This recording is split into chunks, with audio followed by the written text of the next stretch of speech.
The Narcissist soft launches the new Intimate Partner Primary Source. Hello, I'm H.G. Tudor. Most narcissists require an intimate partner primary source. Not all, but most. The reason for this is that it is the intimate partner primary source that provides most of the narcissist's requirements vis-à-vis the prime aims. Narcissists have something called a fuel matrix. This consists of a variety of people who hold different positions within that fuel matrix. All of those individuals provide fuel to some extent. They have to be controlled. The extent to which they're relied upon for fuel will vary. The amount of fuel that they will provide will vary. The frequency of the provision of the fuel will vary. The potency of the fuel will vary. If you'd like to understand more about the concept of fuel, you ought to read my brilliant book, Fuel. You can get it on Amazon or in the Knowledge Vault. Details in the video description. You can also understand the makeup of the narcissist fuel matrix by reading Pipelines and also obtaining understanding changes to the fuel matrix so that you gain insight into how those positions can shift. All of those individuals in the fuel matrix may also provide character traits. Some don't. Some may provide more than others. They may also provide residual benefits. Some may provide none whatsoever.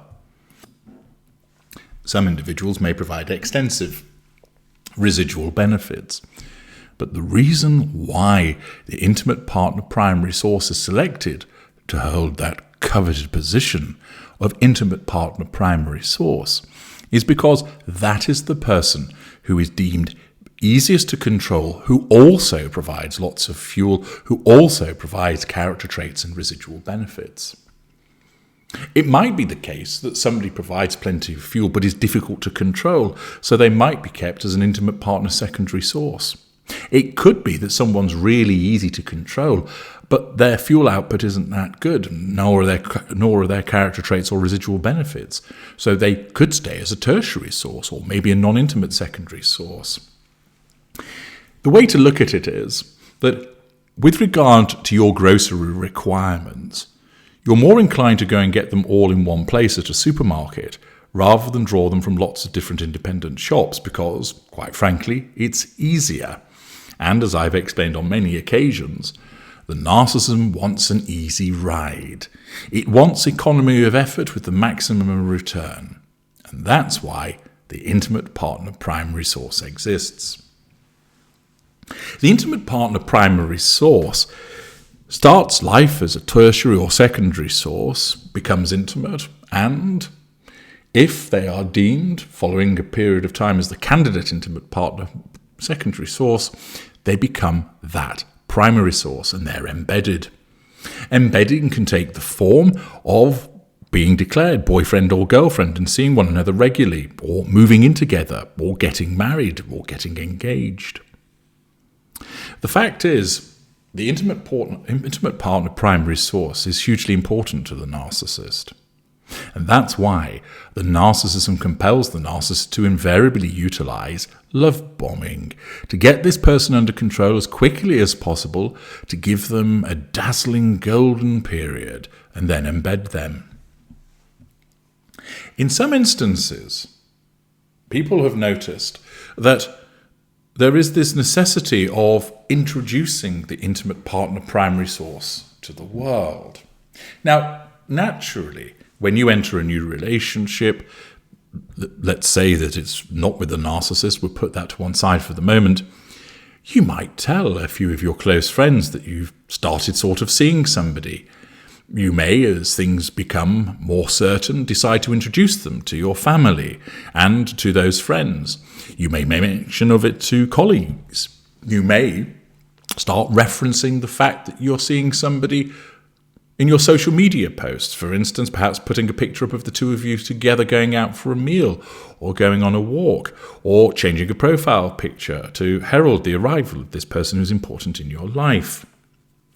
One thing that has been noticed by people that have raised a query with me is the concept of how the narcissist engages in what could be described as a soft launch about the intimate partner primary source. Some narcissists operate with a veiled intimate partner primary source. Watch the video of that name to learn more, the veiled IPPS. Many narcissists herald the arrival of the new intimate partner primary source with much fanfare. Very quickly, failing to recognize boundaries, the individual is announced to family and friends quite early on in the relationship. It's almost like they go on a grand progress, being toured around the friends and the family, being introduced to them, parties being held, nights out being organized. I want you to meet my new girlfriend. Come and meet my new girlfriend. This is my new girlfriend.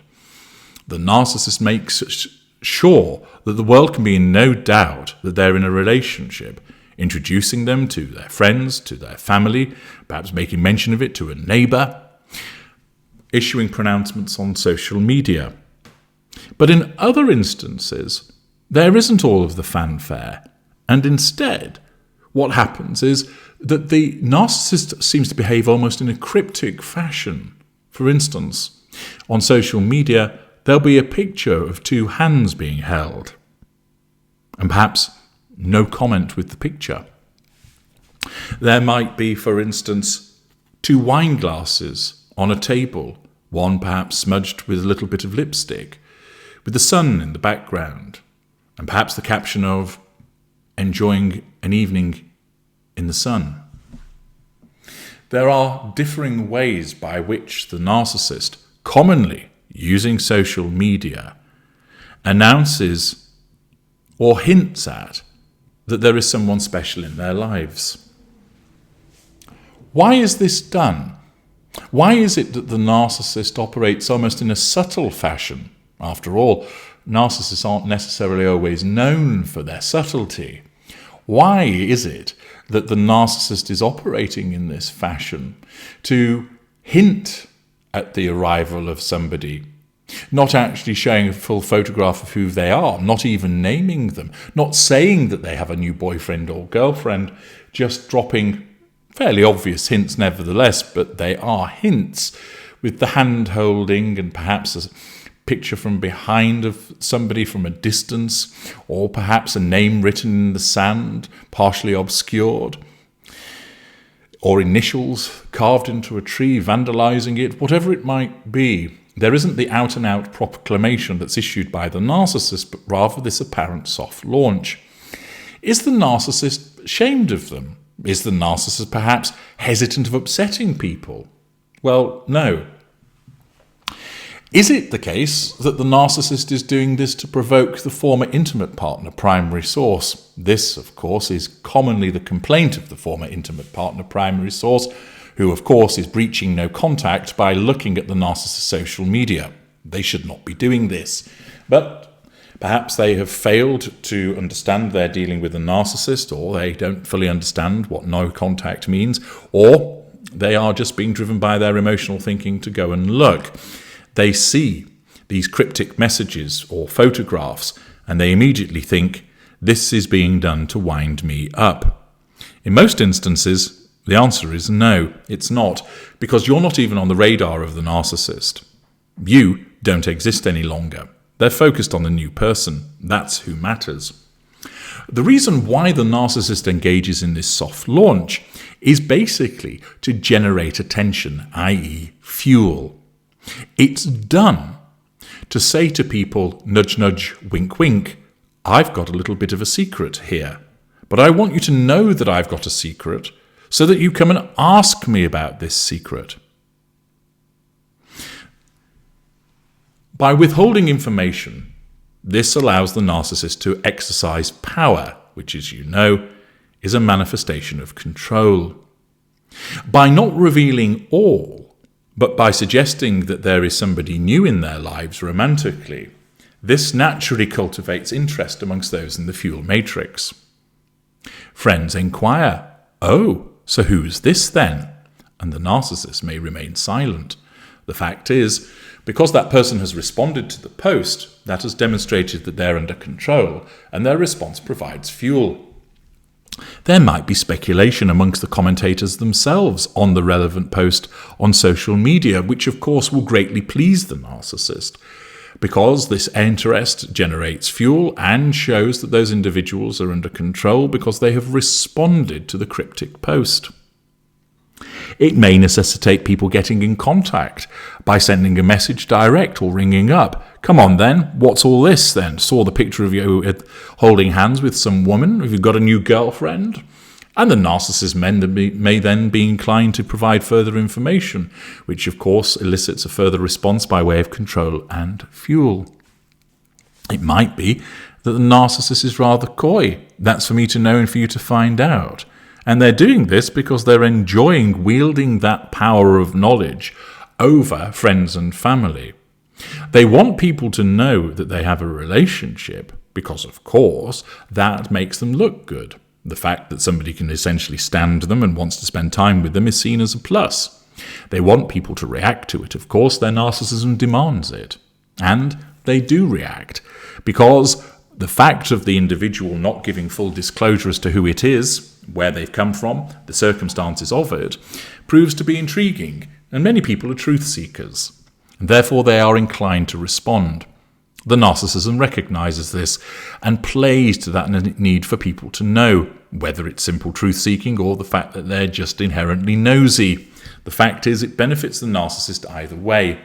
Accordingly, the reason that a narcissist engages in the soft launch of the new intimate partner primary source is all about the exercise of control over people in the fuel matrix, lined up to draw fuel from them, and is all about necessitating those responses to provide that control and fuel.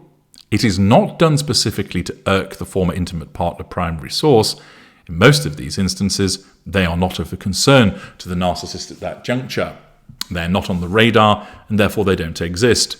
They're more likely to have been more material earlier on following the demise of that relationship, or at a later juncture when the current relationship moves into devaluation. The fact is, the narcissist isn't ashamed of the person. It isn't that they're trying to keep them secret to avoid other people finding out that they're in a relationship, but it's done to cultivate an air of mystery, to cause people to want to ask about them, because that then puts the narcissist in the spotlight, which is where the narcissist loves to be. I'm H.G. Tudor. Thank you for listening.